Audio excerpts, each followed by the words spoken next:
Yeah, I guess maybe I can break down a little bit more of what I was feeling as I went through the evaluation. I felt that sometimes I kind of dismissed the questions too, and I was like, oh, that's what you're supposed to answer. Or that's such an easy answer to give. But the more and more I thought about it later, I was like, no, people are going to be in a different headspace, and I can't be egotistical to think that what I'm thinking is actually the correct way. And what was really nice about some of these evaluations as well was that they would give you the things that you need or the things that you struggle with within leadership. And I found that to be very, very fruitful because I do find that with the people who I'm closest with, the ones who give me the most insight are the ones who, are not like me and who I lean into because I struggle in those areas. So it was very fascinating to see those types of personalities that are around me, that are closest to me, whether it be my mentors, my spiritual dad, even my wife, are just the opposite of me. And so, it's good to know the people you need in your life because I think one thing I learned in film school, actually, in particular, was that the director of a film is usually a person who has many people around them that are better than them in just about every respect possible. So you have a director of photography, you have these actors and actresses, you usually have a script writer, you have uh, different production assistants, executive producers. You have all of these incredibly creative people all working together to get this project done. And the director is the one who has the vision, but the director knows that they can't do everything. I've done a couple music videos and did some film stuff when I was in my 20s, and I can say that's honest the truth. I remember once I actually left the set of filming a short film to go help with picking up pizza and stuff like that. And my director of photography and one of the teachers who was helping me in that, he was an amazing teacher. Shot over 400 commercials, 300 music videos, multiple feature films. They all like scolded me pretty hardcore, and they were like, "Where did you go? We needed you." And I was like, "Well, people needed some help to get the pizzas in." And I remember my director of photography, just gave it to me. He lost it, and he said, "Your main goal is to keep this project going, not to make sure that the pizza's fine." He's like, "I'll even go get the pizza. You're the person who's going to be helping this project move forward, not because of the things that you were doing." And I was getting a little sick of just standing on the sidelines and telling people what to do.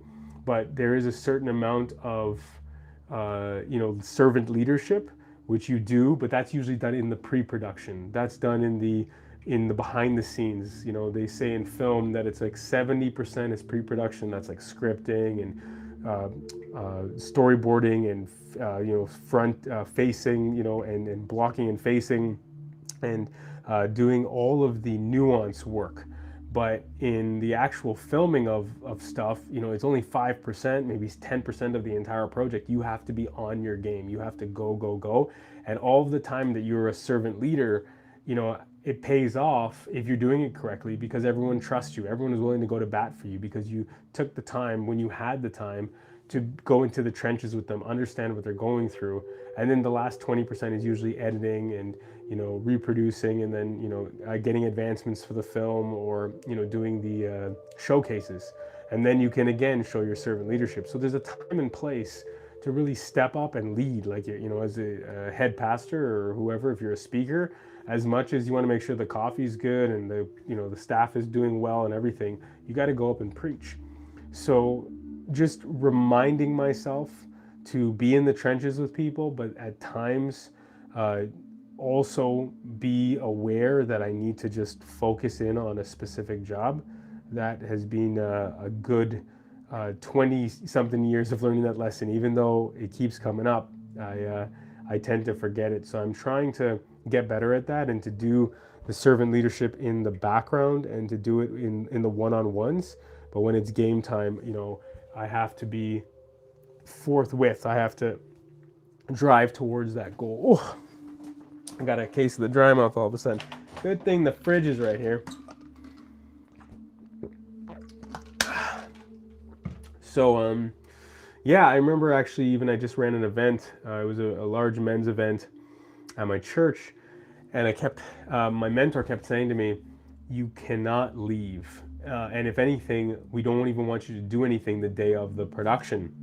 And I was like, "Okay, I would love to, kind of step in." And they're like, "No, your job is to plan it all, to slot everyone in, to get the culture in the right place, and then."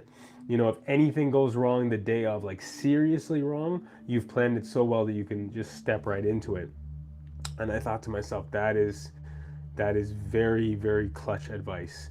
And I did that the day of. I hung back, and there was a few things that went awry, but because my mindset was in planning and doing all the pre-production to the best of my ability, I was able to the production as a whole, or the whole day, it worked really, really well. I only had to step in a few times, running around a bit with my head cut off, because Murphy's Law always is there. Anything that can go wrong will go wrong. Uh, but because of that type of role where I was leading everything, and I wasn't the guest speaker, I wasn't the musician, I wasn't the person handing out the amazing tools and the gifts and serving the food, but I was the one who was orchestrating them, I was able to be there in the moment to just answer the question, to be on top of everything. And so, again, going back to what I was doing, which was the self evaluations, it helped me to remember all of the people in my life who will have allowed me to become the leader that I am today. And I have to continue to serve them as a humble servant, and to lean into my strengths at the same time, while enabling and even promoting them above myself, the people who are around me, who I'm training to be those next leaders. So I'm really humbled again that I had all of these the self-evaluation come my way, and that it has been so fruitful to dwell on. And I really encourage anyone to do that. As much as it might hurt or make you feel awkward, it is fantastic in the end. So I was blindsided by the faith aspect. Oh, sorry, not the faith aspect, the mercy aspect in my spiritual giftings. Uh, but it kind of makes sense, because sometimes we kind of throw terms around in Christianity or in business or in life, and mercy has a lot to do with being empathetic and sympathetic, and knowing that there's a problem and figuring it out. And for the most time, you think of mercy as, like, not laying down the hammer on someone or something. But I think it also incorporates that idea that when you are being merciful, you are loving people in those hardships, and in those situations that uh, you can see what they're trying to do and why they're trying to do it. And it does, like, it's not just like the negative stuff, which I spent most of the video talking about. It is uplifting to know that these are the types of skill sets that you can move into. And as I'm thinking about it now, I was starting to come back to me. There was 6 main types of profiles that I could be. And again, I'm 40, right? Sometimes people get to that point where they kind of understand what they want to do in their 20s or 30s or 50s and 60s. A lot of times it can be older for people when they have that, like, midlife crisis. So I guess I'm 40, maybe I'm having my midlife crisis. But of the 6 top type jobs, and there's like a category of like 30 or 40, the top 3 were the things that I'm doing essentially. And that was another wonderful feeling, to know that I'm on the right track. And it's worth to do that. If whether you're looking for a spouse or a new job or something like a little bit maybe more down to earth or trivial, in the sense of maybe where to do your serving or your hobby. Maybe you do have a very lucrative job, and you only have it just because you have to pay the bills, and now you want to look into a hobby or look into volunteering, and you want to know where your skill sets are, so that you can keep that wonderful paying job to provide for your family, maybe tithe, give to other people. But at the same time, you want to have fun with those 10 hours or really be impactful. There's so many reasons why getting a self-evaluation and having those people to continually poke at you and make sure you're doing the right thing is very much a blessing. So if you want to check out the dad doing dishes videos, the playlist is right here. And if you want to subscribe, that would be fantastic. That should be right here. Thank you, thank you, thank you. I just want to say once again that I'm Stephen Tocher. Have yourself a wonderful day, evening, morning, or night. God bless you.